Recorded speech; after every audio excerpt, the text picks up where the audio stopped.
और वहाँ पर हज़ारों लाखों बेरोज़गार होते जा रहे हैं। दिल पे हाथ रखकर मुझे कहना पड़ता है, इंतहाई दर्द दिल के साथ कहना पड़ता है कि इस वक्त बलूचिस्तान के 5 से 7 अजला इस पोजीशन में हैं कि अगर वो आज़ादी का ऐलान कर दें तो अगले दिन अक़वाम मुत्तहिदा में उनकी दरख्वास्त को कबूल कर लिया जाएगा और पाकिस्तान को तक़सीम तस्वुर किया जाएगा। पाकिस्तान, वो मुल्क जो खुद को इस्लामी गणराज्य कहता है, लेकिन आज वहां न इस्लाम बचा है, न गणराज्य और न ही कोई हुकूमत। हालात इतने बिगड़ चुके हैं कि खुद पाकिस्तान के सांसद अब खुलकर बोलने लगे हैं कि मुल्क टूटने की कगार पर खड़ा है। और आप हैं कि हमारी इस चीखो पुकार को गैर संजीदा ले रहे हैं। ये गैर संजीदा गुफ्तगू नहीं है, ये बहुत बड़ी बात है जो हम कर रहे हैं। किसी सतह पर इसका नोटिस नहीं लिया जा रहा और नतीजा क्या निकलेगा कि जिस तरह बंगाल नहीं रहा, आज कोई एक और पर हमसे टूट जाएगा, कहीं के और बाजू हमसे टूट जाएगा। पाकिस्तान की नेशनल असेंबली में सांसद मौलाना फजलुर रहमान ने बम फोड़ दिया है। कहा कि बलूचिस्तान के कई जिले पाकिस्तान से अलग होने की तैयारी में हैं और अगर ऐसा हुआ तो संयुक्त राष्ट्र यानी यूएन भी इसे मान्यता दे सकता है। दिल पे हाथ रखकर मुझे कहना पड़ता है, इंतहाई दर्द दिल के साथ कहना पड़ता है कि इस वक्त बलूचिस्तान के 5 से 7 अजला इस पोजीशन में हैं कि अगर वो आज़ादी का ऐलान कर दें तो अगले दिन अक़वाम मुत्तहिदा में उनकी दरख्वास्त को कबूल कर लिया जाएगा।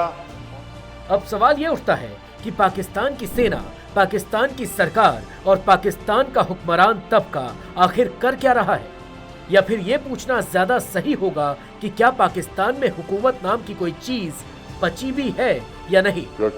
मौलाना फजलुर रहमान की माने तो पाकिस्तान में फैसले संसद या सरकार नहीं लेती, बल्कि बंद कमरों में कुछ ताकतवर लोग तय करते हैं कि देश कैसे चलेगा। और हकीकत यह है कि इस मुल्क में कोई सिविलियन अथॉरिटी इस वक्त मौजूद नहीं है, कोई नजरियाती सियासत मौजूद नहीं है। मुकम्मल तौर पर पाकिस्तान में ख़ास एस्टेब्लिशमेंट वो बंद कमरों में और अपने महल्लात में जो चाहे फैसला करते हैं और हुकूमत को उनके फैसलों पर अंगूठा लगाना पड़ता है।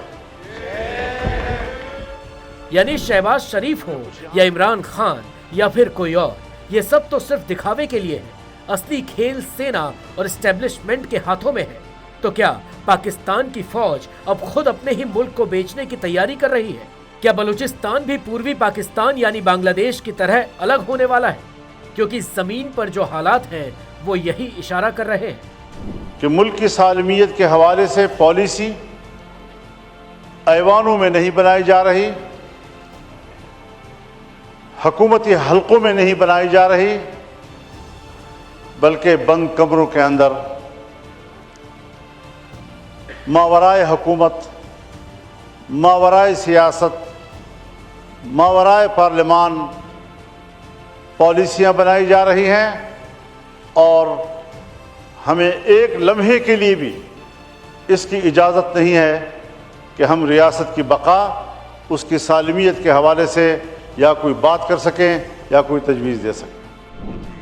पाकिस्तान के 2 बड़े इलाकों बलूचिस्तान और खैबर पख्तूनख्वा में सरकार का कोई कंट्रोल नहीं है। फजलुर रहमान ने खुद कहा कि प्रधानमंत्री को भी शायद नहीं पता कि वहाँ क्या हो रहा है।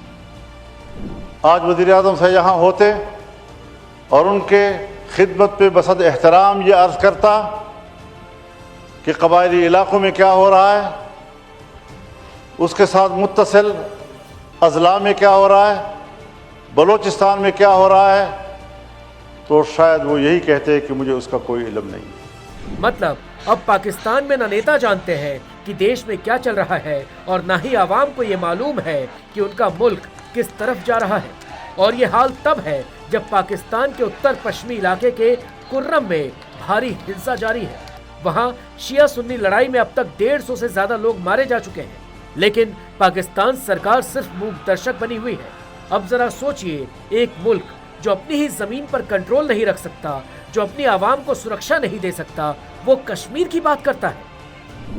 दिल पे हाथ रखकर मुझे कहना पड़ता है, इंतहाई दर्द दिल के साथ कहना पड़ता है कि इस वक्त बलूचिस्तान के 5 से 7 अजला इस पोजीशन में हैं कि अगर वो आज़ादी का ऐलान कर दें तो अगले दिन अक़वाम मुत्तहिदा में उनकी दरख्वास्त को कबूल कर लिया जाएगा और पाकिस्तान को तक़सीम तस्वुर किया जाएगा।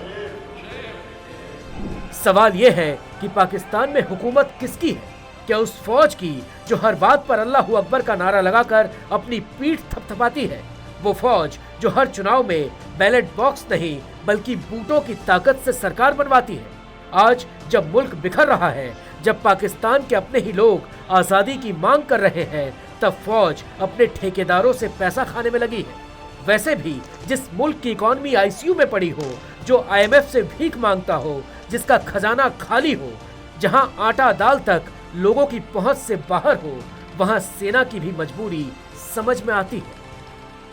इस वक्त परेशानी और इज़्तिराब में मुब्तला है। आम आदमी के पास न तो रोजगार है और न ही जान माल का तहफ़्फ़ुज़। यहाँ पर महकमों के महकमे मिलियामेट किए जा रहे हैं, इदारे मिलियामेट किए जा रहे हैं और वहाँ पर हज़ारों लाखों बेरोज़गार होते जा रहे हैं। इसका फिक्र किसने करना है? तो पाकिस्तान के हुक्मरानों से एक सवाल, जब आवाम को रोटी नहीं दे सकते, जब देश की हिफाजत नहीं कर सकते, जब अपनी ही जमीन पर कंट्रोल नहीं कर सकते, तो किस मुंह से अपने आप को इस्लामी गणराज्य कहते हो? क्योंकि हकीकत यह है कि पाकिस्तान अब गणराज्य तो छोड़िए, एक बनाना रिपब्लिक बन चुका है, जहां सरकारें बस नाम की होती हैं, असली ताकत बंद कमरों में छिपे कुछ बड़े साहब के हाथों में है। और हकीकत यह है कि इस मुल्क में कोई सिविलियन अथॉरिटी इस वक्त मौजूद नहीं है, कोई नज़रियाती सियासत मौजूद नहीं है। मुकम्मल तौर पर पाकिस्तान में ख़ास एस्टेब्लिशमेंट वो बंद कमरों में और अपने महल्लात में जो चाहे फैसला करते हैं और हुकूमत को उनके फैसलों पर अंगूठा लगाना पड़ता है। तो अब सवाल ये भी कि क्या पाकिस्तान के हुक्मरान 1971 की कहानी दोहराने पर आमादा हैं? क्या बलूचिस्तान के जिले सच में अलग हो जाएंगे? एक बात तो तय है, पाकिस्तान के सांसद जो कह रहे हैं वो महज एक चेतावनी नहीं बल्कि कड़वी सच्चाई है। अब देखना यह है कि पाकिस्तान की आवाम इसे कब समझेगी, या फिर जब तक वो समझेगी तब तक बहुत देर हो चुकी होगी।